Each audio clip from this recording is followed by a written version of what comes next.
নমস্কার বন্ধুরা, শুভ দুপুর। আজ আমি আপনাদের সাথে একটা নিরামিষ রান্নার রেসিপি শেয়ার করব, ডালিয়ার খিচুড়ি। আমি এখানে গণেশ ব্র্যান্ডের ডালিয়া ইউজ করেছি।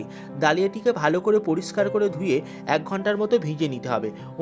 অন্যদিকে আমি সবজিগুলোকে কেটে নিলাম। টমেটো, কাঁচা লঙ্কা, মটরশুঁটি, আলু, গাজর, ফুলকপি, কিছু শাক ও ক্যাপসিকাম ভালো করে পরিষ্কার করে ধুয়ে বেছে রাখলাম। তারপরে অন্য একটি পাত্রের মধ্যে আমি ঘি নিয়ে নিলাম। পুরো রান্নাটি ঘিয়ের মধ্যে হবে।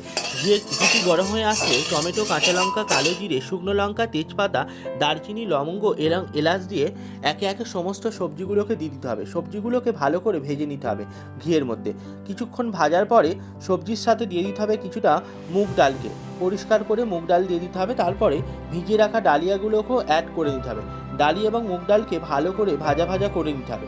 অন্যদিকে আরেকটি পাত্রের মধ্যে অর্থাৎ প্রেশার কুকারের মধ্যে ডালিয়াগুলোকে দিয়ে দিতে হবে। আমি এখানে কিছুটা কিশমিশে ইউজ করেছিলাম। ডালিয়া দিয়ে কিছুটা ঘিও ঢেলে দিতে হবে এবং ভাজা মশলা দিতে হবে। কয়েকটি সিটি মারার পর ডালিয়াটিকে নামিয়ে নিতে হবে। ডালিয়াটি নামিয়ে নেওয়ার পর ঠিক দেখতে এরকম হয়েছে। আপনারা তৈরি করতে পারেন, খুব ভালো খেতে লাগে। ভালো থাকবেন বন্ধু।